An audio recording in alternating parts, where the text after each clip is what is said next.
Bonjour à tous. Tout d'abord, je vous prie de m'excuser du port du chapeau et des lunettes. C'est seulement au profit de mon anonymat. Bienvenue sur Human Family. Paix et amour à vous tous. Si les êtres humains étaient unis, ils feraient de la terre un paradis. Ceci est la pensée qui motive Human Family, qui veut encore dire famille humaine. L'objectif de cette chaîne est de susciter par différents discours chez chaque personne une volonté d'œuvrer dans la paix de manière universelle et de construire ensemble au lieu de détruire. Aujourd'hui, le thème du discours est celui-ci, la paix entre les êtres humains. Est-ce un idéal à rechercher? Nous entendons beaucoup parler de paix, de lutte pour la paix, de processus de paix, par les sociétés civiles, les associations, les organisations gouvernementales, les religions, etc. Mais en réalité, la paix entre les hommes, est-ce un idéal à rechercher? Pour répondre à cette question, je répondrai d'abord à une question d'internaute qui m'a été soumise récemment, qui demandait si le fait de parler d'une possibilité de paix entre les hommes et si le fait de rechercher cet idéal n'était pas finalement une forme d'antéchrist, soit œuvrer contre les textes sacrés et autres textes bibliques qui prédisent l'avènement de Jésus le Christ, qui lui seul mettra un terme à l'absence de paix sur la terre. Afin de ne pas heurter certains croyants qui attendent l'avènement de Jésus le Christ pour régler les problèmes majeurs et mineurs que connaît l'humanité, je répondrai à cette question. Une question qui, en gros, peut être retournée en ces autres questions, soit les êtres humains doivent-ils rester les bras croisés en attendant l'intervention de Dieu en toutes choses? Ou encore, les êtres humains doivent-ils rester sans intervenir pour résoudre les conflits et autres problématiques qui posent des freins à la paix sur la terre? Cela en attendant toujours l'avènement du Christ pour mettre un terme à tout cela, alors qu'il est écrit que nul ne connaît ni le jour ni l'heure de sa venue. Tout d'abord, je tiens à souligner que parler de paix n'est en rien une contradiction avec ce qui était demandé dans les livres sacrés. Bien au contraire. Pour les croyants, rassurez-vous, encourager à l'amour, parler de paix, c'est marcher sur les voies du Christ et sur les voies des prophètes. Pour soutenir ce que je dis, je citerai ici l'exemple des lois dont font référence les 10 commandements mentionnés dans la Bible, dans le livre de Exode, le chapitre 20. Ces lois des 10 commandements, en effet, permettent notamment à l'homme de respecter et préserver la vie de son semblable, afin qu'il puisse vivre ensemble dans l'harmonie et la paix continuelle. Et en second exemple, je citerai le livre de Lévitique, le chapitre 19 au verset 18 dans la Torah, ou encore celui mentionné dans le livre de Matthieu, le chapitre 19, verset 19 dans le Nouveau Testament, où Dieu et Jésus le Christ demandent d'aimer son prochain comme soi-même. Et cette recommandation qui trouve son application concrète dans cette autre recommandation condensée, cette fois-ci par le Christ, qui cité en Matthieu le chapitre 7, verset 12, qui dit « Tout ce que vous voulez que les hommes vous fassent, faites-le aussi pour eux, car c'est la loi et les prophètes. » Et ces recommandations demandent une mise en œuvre pratique vis-à-vis de nos prochains de manière universelle, sans se cantonner à nos différences de couleur, d'origine, de culture, d'ethnie, de religion, de catégorie sociale, etc., etc., etc. Cela dit, en se référant à ces versets, même si nous avons des différences, nous devons transcender nos différences, savoir passer outre et tendre une main d'amitié et d'amour à nos semblables. Et comme nous pouvons également le constater en faisant des recherches dans de multiples autres livres dits divinement inspirés, déjà 1000 ans avant Jésus-Christ, l'amour du prochain avait été vivement recommandé par Dieu sous diverses intonations et le chemin de la paix indiqué. Donc, en résumé, en s'appuyant sur les préceptes de Dieu et en tenant compte du contexte du monde actuel, les êtres humains ont un retard notoire quant à ce qui est de pouvoir rendre la paix manifeste sur la terre. car s'ils avaient envisagé intégrer les principes de l'amour du prochain recommandés par Dieu dans leurs actions, ils auraient connu la paix sur la terre depuis longtemps, longtemps, longtemps déjà. L'effort d'intégrer ces principes favorables à la paix nous revient à tous également. Sinon, il ne nous serait pas recommandé et ne serait pas non plus un gage du salut. La preuve, depuis que l'homme dans son organisation globale n'a pas fait l'effort dans ce sens, il n'y a tout simplement pas eu la paix sur la terre, de manière pérenne.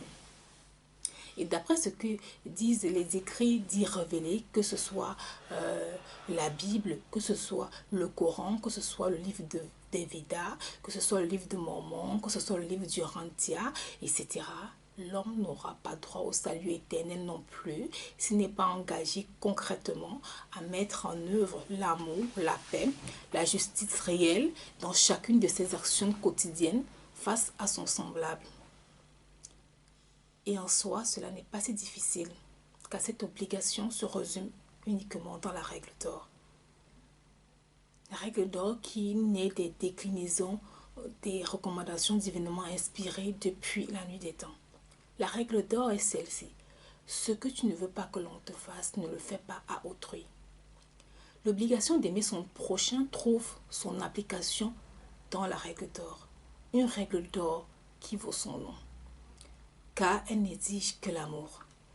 Et elle a le pouvoir d'étendre la paix sur la terre tout entière et de rendre manifeste une vie harmonieuse au sein de l'humanité. Qui plus est, la règle d'or est la clé qui permettra à l'homme de construire plus efficacement un monde juste, un monde d'amour, un monde de tolérance, un monde d'équitude. Et moi aujourd'hui, en vous parlant d'amour et en encourageant la paix, je ne fais que reprendre le résultat et la conséquence des recommandations qui avaient jadis été données depuis des siècles, depuis le temps de la Genèse, qui finalement est un devoir qui nous a été légué à tous en quelque sorte. Je vous invite donc tous à prendre le flambeau de l'amour, à prendre le flambeau de la paix afin d'éclairer vos voies et éclairer les voies de vos semblables au profit de la paix sur la terre. C'est, d'après les textes sacrés, le Christ viendra instaurer la paix. Mais quel est le père qui ne se réjouirait pas de l'effort de son enfant?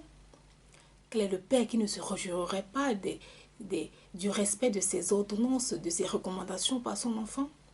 En respectant les recommandations de Dieu qui favorisent la paix entre les êtres humains, nous réjouirons ainsi le cœur de Dieu. Il est fondamental de le noter. Toutefois, bien que la pratique des œuvres qui conduisent à la paix fasse preuve d'obéissance et de reconnaissance à Dieu, ces œuvres qui conduisent à la paix sont, de notre point de vue, entièrement au bénéfice de l'humanité, car elles permettent de préserver les vies et mis en œuvre de manière collective, leurs bienfaits seront gratifiants pour nous tous. La paix sur la terre, vue de notre point de vue, notez-le bien s'il vous plaît, sera uniquement à l'avantage de l'homme.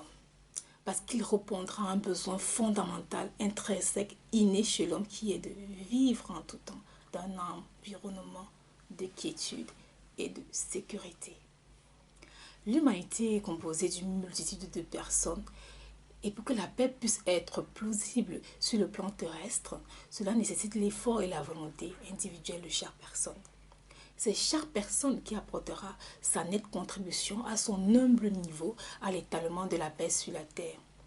Cela, par exemple, en cherchant à pacifier toutes ses relations et aussi en revalorisant la paix universelle, soit en enseignant son bien fondé et le bien fondé de l'acceptation des uns et des autres dans l'entourage afin que cela puisse être recevable par tous.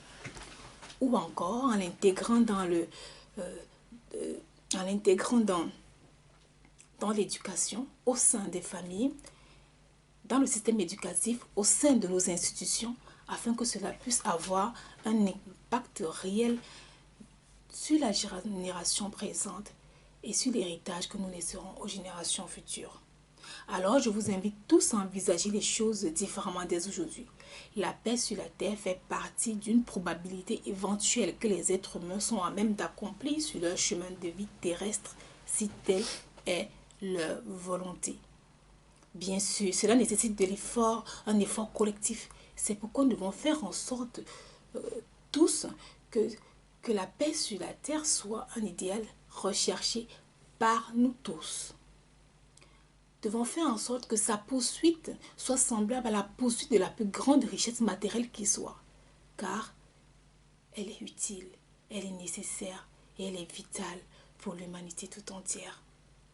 Je vous invite tous dès aujourd'hui à aller vers des actions qui procureront la paix et l'harmonie, que ce soit à titre personnel, dans le cadre de vos relations familiales et extrafamiliales, c'est-à-dire dans les relations sociales, professionnelles, scolaires. Mettez et maintenez la paix dans toutes vos relations.